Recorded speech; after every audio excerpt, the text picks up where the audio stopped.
Last year, I opened the chest of a 26-year-old man whose arteries looked like concrete pipes. He was on 4 blood pressure medications. 4. And his pressure was still dangerously high. He wasn't lazy. He wasn't ignoring his health.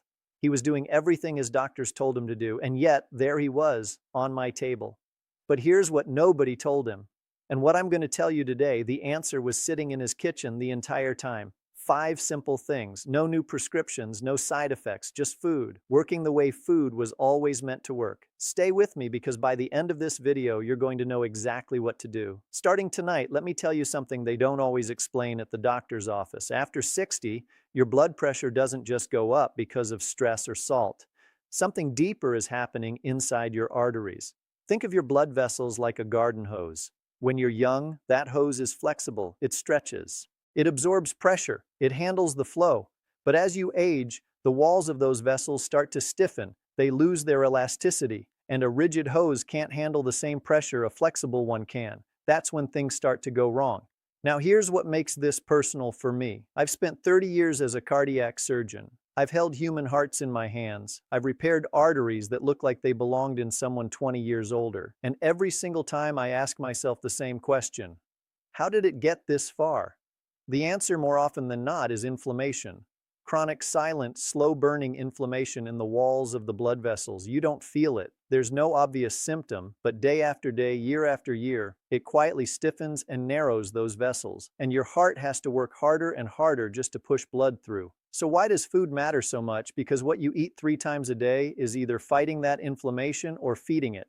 Every meal is a decision your body makes about your blood pressure. Most people don't realize that their doctors don't always have time to explain it. That's what this video is about, not replacing your medication. I want to be very clear about that. But giving your body 5 powerful tools that work alongside whatever your doctor has prescribed. Tools that in many cases I've seen make a dramatic difference, sometimes within days. Are you ready? Let's start.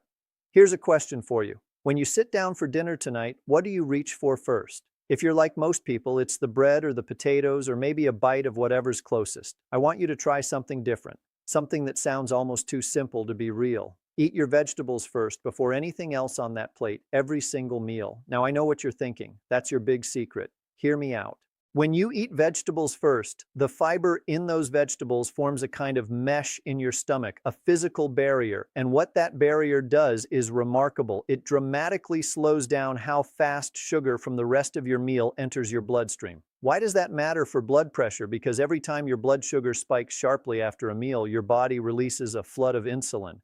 And that insulin surge causes your blood vessels to constrict, to tighten.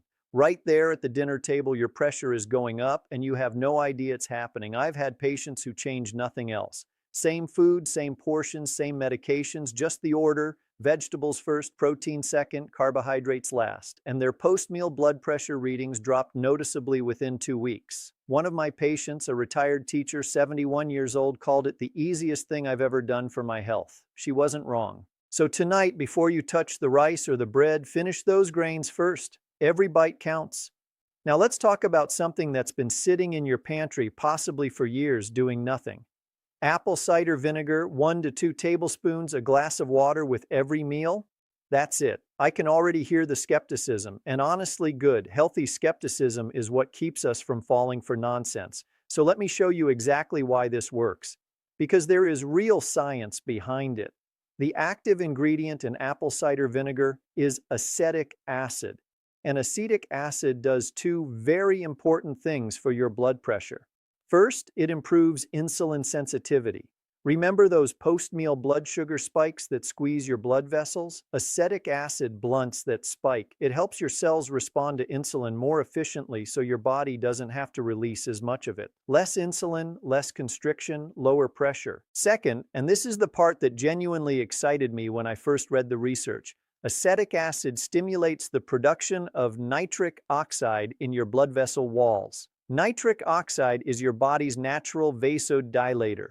It tells your arteries to relax and open up. It's essentially doing what an entire class of blood pressure medications tries to do naturally for about $3 a bottle. Now, one important caution: don't drink it straight. Always dilute it in water, at least 8 ounces. Undiluted vinegar can damage tooth enamel and irritate your esophagus. Use a straw if you can. And if you have any history of stomach ulcers or acid reflux, have a conversation with your doctor before starting this. But for most people over 60, this is one of the simplest, safest additions you can make. One glass with breakfast, one with lunch, one with dinner. Give it 3 weeks and check your numbers. Have you ever tried apple cider vinegar for anything? I'd love to know in the comments what you've heard about it, what you've tried, what surprised you. Let me ask you something. Do you check your blood pressure in the morning? Most people do, but here's what almost nobody talks about. What happens to your blood pressure while you're asleep? For many people over 60, pressure doesn't drop the way it should during the night. It should go down. It should give your heart a rest. But in a condition called nocturnal hypertension, it stays high or it spikes. While you're lying there completely unaware, your heart is working overtime. Your arteries are under stress, and you wake up the next morning feeling tired and wondering why. Nocturnal hypertension is one of the most underdiagnosed and dangerous patterns I see. It's linked to a significantly higher risk of stroke and heart attack. And the troubling part is this: your regular daytime readings won't catch it. You can have perfectly acceptable morning numbers and still have a serious problem happening every single night. So what do walnuts have to do with any of this? Quite a lot, actually. About 30 grams, roughly 14 halves, eaten 30 minutes before bed, has been shown in multiple studies to meaningfully reduce nighttime blood pressure. And here's why. Walnuts are one of the richest plant sources of alpha-linolenic acid, a plant-based omega-3 fatty acid. They also contain melatonin and a compound called l'arginine. Together, these work to relax blood vessel walls, reduce vascular inflammation, and support that natural nighttime pressure drop your body is supposed to make. Think of it as a gentle signal to your cardiovascular system. It's time to rest, stand down. 30°, 14 halves, 30 minutes before bed. Write that down. It's one of the simplest things I recommend and one of the most consistently effective. Now I want to tell you about a flower. A deep red flower used in traditional medicine across Africa, Latin America, and the Middle East for centuries, and that modern cardiology has finally caught up with. Hibiscus tea, 3 cups a day. If you've never heard of hibiscus tea, you may know it by another name: sorrel, carcaday, or simply red tea. It has a tart cranberry-like flavor and it is remarkably powerful. Here's the science. Hibiscus flowers contain compounds called anthocyanins and organic acids, specifically hibiscus acids. And these compounds act on your blood vessels in a way that is strikingly similar to a class of prescription medications called ACE inhibitor. You may have heard of ACE inhibitors. They're among the most commonly prescribed blood pressure drugs in the world. What they do is block an enzyme that causes your blood vessels to constrict. Hibiscus does the same thing naturally without the cough that so many patients complain about as a side effect of the medication. A study published in the Journal of Nutrition found that drinking hibiscus tea daily reduced systolic blood pressure by an average of 7 points in adults with mildly elevated pressure. 7 points that is clinically significant. That is the kind of result that makes doctors take notice. 3 cups a day, hot or cold. No sugar or very minimal sugar, because sugar will work against everything we're trying to do here. A small spoon of honey if you need it, that's perfectly fine. Now, one important note: if you are already taking ACE inhibitor medication, please talk to your doctor before adding hibiscus tea regularly, because combining a natural ACE inhibitor with the pharmaceutical one can push your pressure too low. That's not the goal. We want balance, not overcorrection. But for most people, this is a beautiful, simple, genuinely pleasurable habit. A warm cup of red tea in the morning, one in the afternoon, one in the evening. Your arteries will notice. What's your tea of choice right now? Let me know below. I'm curious how many of you are already helping your heart without realizing it. I want you to walk to your kitchen after this video, open your cupboard, and look at what oils you have in there. Because what I'm about to tell you might be the most important thing in this entire video. And it's also the thing that food manufacturers have spent a great deal of money making sure you don't fully understand. Most of the cooking oils that line supermarket shelves, canola oil, soybean oil, sunflower oil, corn oil, are extremely high in omega-6 fatty acids. Now, omega-6 isn't inherently evil. Your body needs some of it. The problem is the ratio. For most of human history, people consume roughly equal amounts of omega-3 and omega-6 fatty acids. Today, the average person consumes anywhere from 15 to 20 times more omega-6 than omega-3, 15 to 20 times. And that extreme imbalance drives something that every cardiologist and cardiac surgeon dreads: chronic systemic inflammation. Remember that slow-burning inflammation in your blood vessel walls we talked about earlier? The kind that stiffens your arteries year after year. Excess omega-6 from these refined oils is one of the primary fuels feeding that fire. Every time you cook with canola or soybean oil, you are adding inflammation to your cardiovascular system, and here's what makes it worse. These oils are unstable at high heat. When you heat them to cooking temperature, they oxidize. They break down into compounds called aldehydes, which are directly toxic to blood vessel walls. You can't see it happening, your food doesn't taste any different, but the damage accumulates with every meal. So what should you use instead? Two things: extra virgin olive oil for everything that doesn't require very high heat. Salad dressings, light sautéing, drizzling over vegetables. Extra virgin olive oil is rich in olecanthal, a natural anti-inflammatory compound, and in monounsaturated fats that actively support healthy blood vessel function. Decades of research back this up without any serious debate. And for higher heat cooking, real butter. Yes, I said butter, not margarine. Margarine is made from the same problematic vegetable oils we're trying to eliminate. Real traditional butter from grass-fed cows. If you can find it used in reasonable amounts, it is a far better choice for your cardiovascular system than the refined seed oils most people are cooking with every single day. I know this goes against what many of you were told 20 or 30 years ago: the butter is bad. Used vegetable oil message was everywhere. I heard it too, but the science has moved on. And as a cardiac surgeon who was seen inside thousands of chests, the evidence points clearly in a different direction now. Check your cupboard tonight.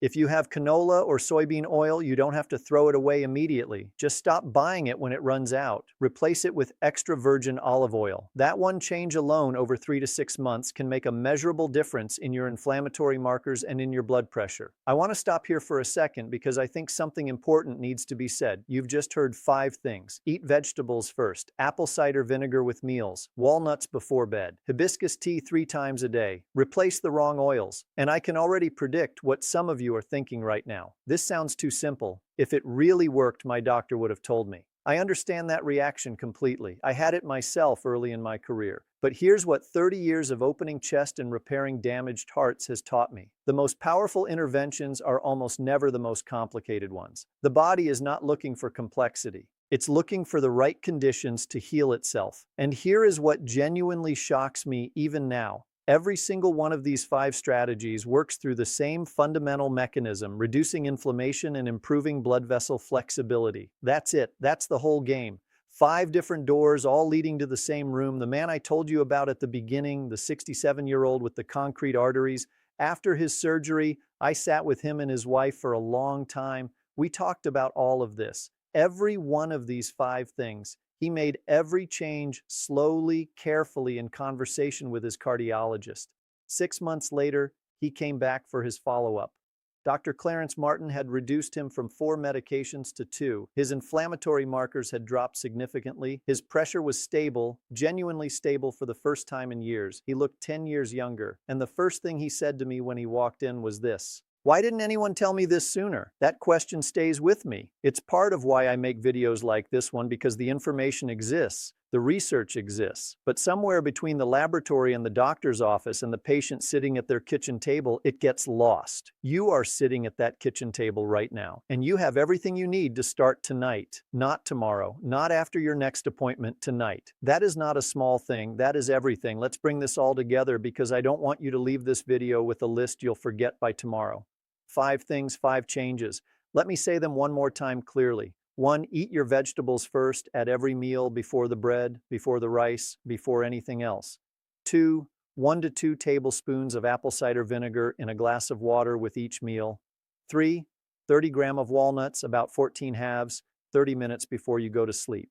4. 3 cups of hibiscus tea every day, hot or cold, minimal sugar. 5. Replace your canola and soybean oils with extra virgin olive oil and real butter. That's it. 5 things. No exotic supplements, no expensive equipment, nothing that requires a prescription. Now here's what I want you to do right now before you close this video. Pick just one, not all five, just one that feels easiest for you tonight. Maybe it's the vegetables first. Maybe it's ordering some hibiscus tea. Maybe it's checking that oil cupboard. Just one. Start there, because sustainable change doesn't come from doing everything at once and burning out in a week.